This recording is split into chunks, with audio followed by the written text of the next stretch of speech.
Can we talk for a minute about our Integrating Heart and Mind workshop? Absolutely. I'm excited. It's coming up in the fall of 2024.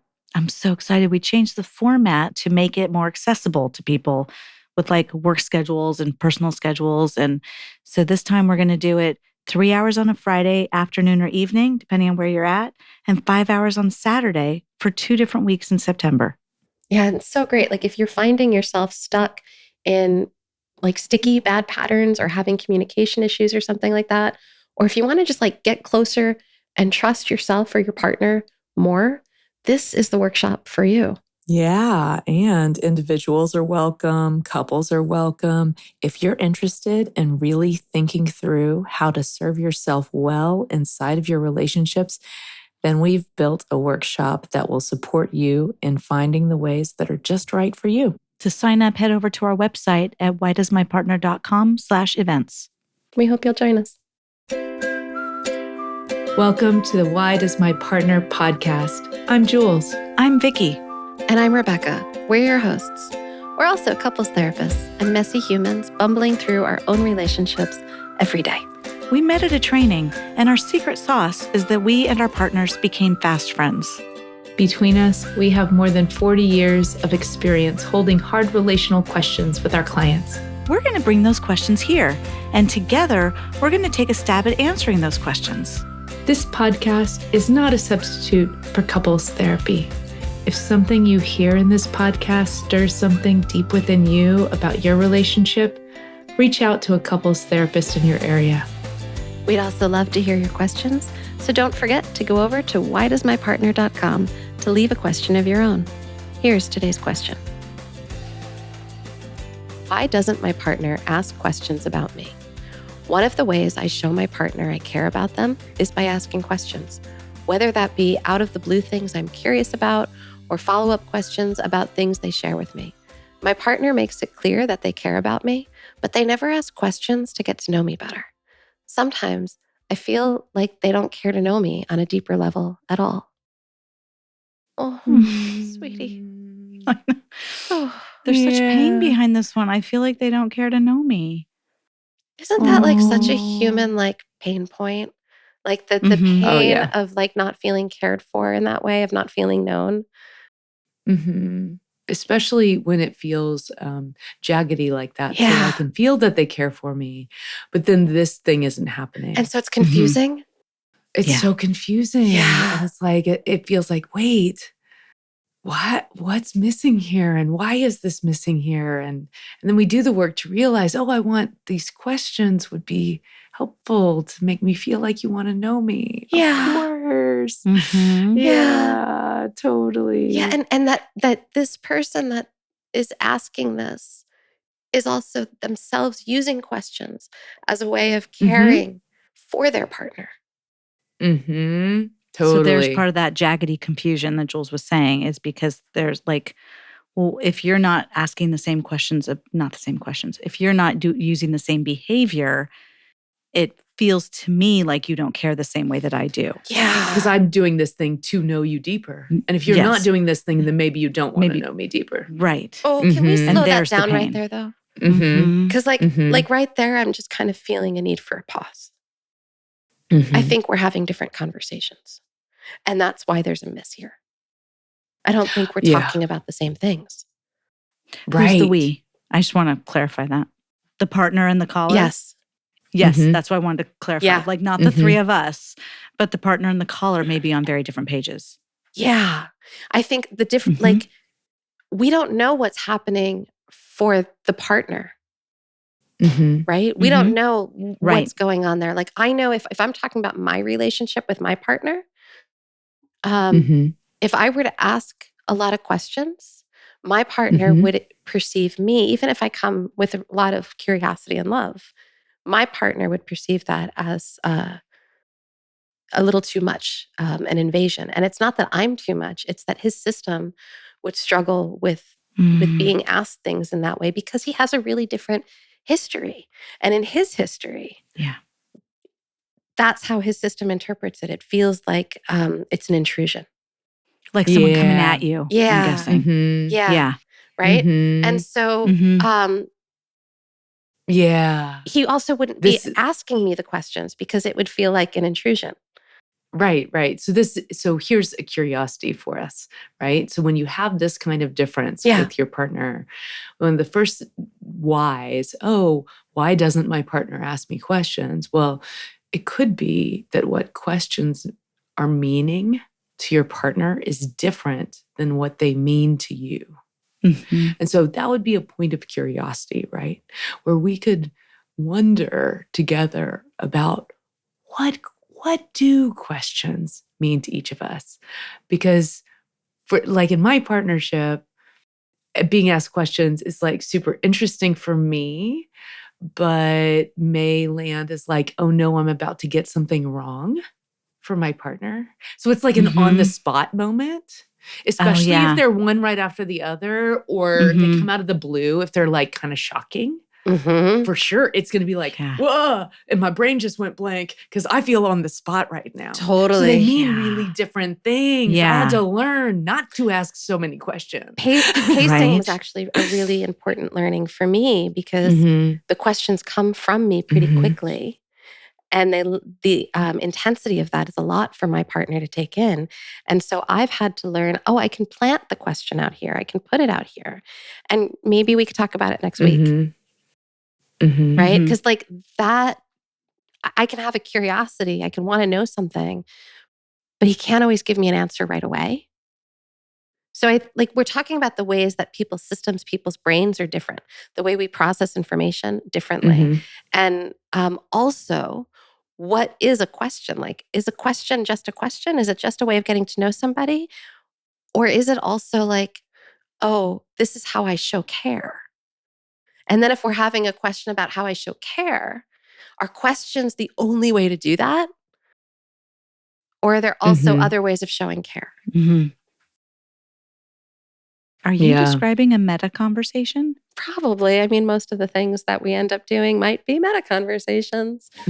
I might be doing that. Well, and inside that meta conversation for this caller, I am curious about something. Does your partner know about your desire to be known more deeply? And if not, what would it be like to reveal that?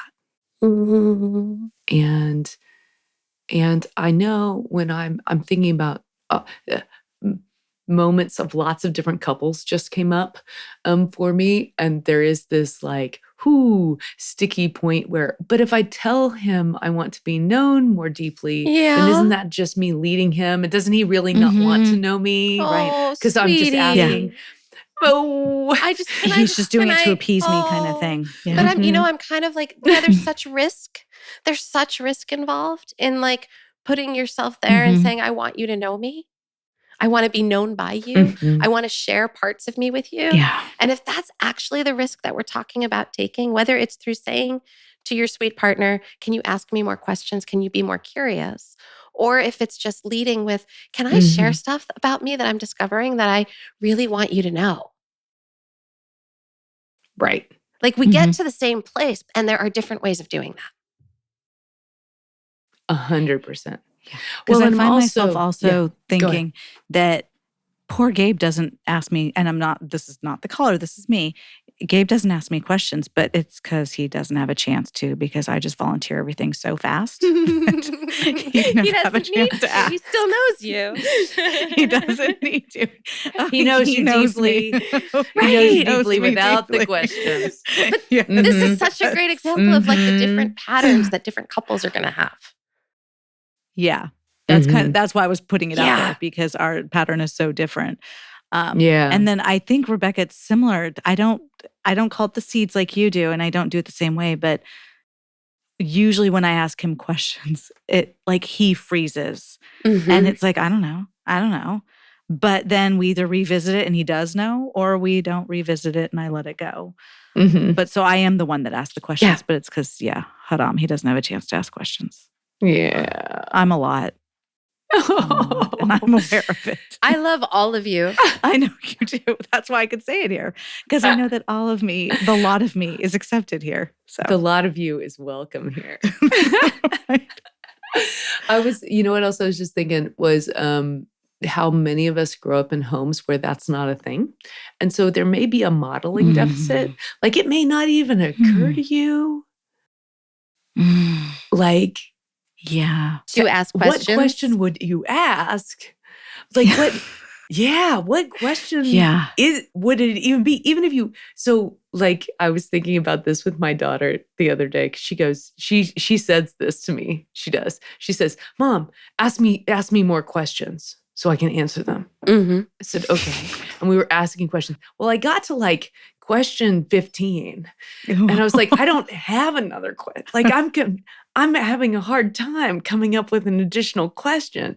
And then I was thinking about moments with couples I've worked with and moments in my own marriage where we run into this spot and maybe it's at question 15 and maybe it's at question 2 where I go, I don't know what else to ask. Or he goes, I don't know what else to ask. And especially if you did not grow up in a family where there was a lot of meta curiosity or questions about what, your is happening in the inner world of each other, then you may not even have a lot of questions to ask, which brings me to a book. Yes. There is a cool book for this. If your partner asks you to ask questions and you don't know what to ask. There's such a cool book. There's this book by Gina Senarinji.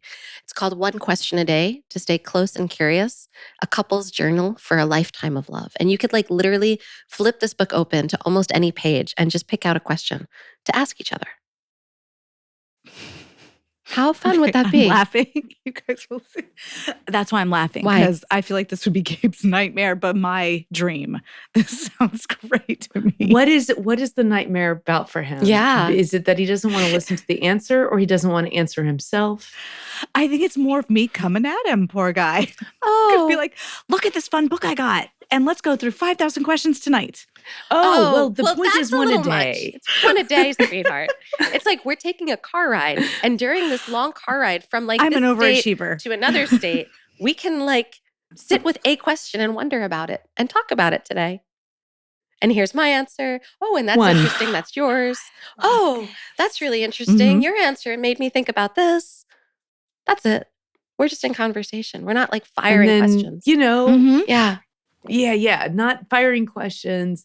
This is really important, especially if questions don't mean the same to both partners. Right. Especially if what the meaning is either blank, I don't know, I've never heard anybody ask people questions before, like just lack of modeling, or, oh no, they feel invasive to me. They feel like I'm on the spot. They feel dangerous to me in some way. Right. They feel stressful to me in some way.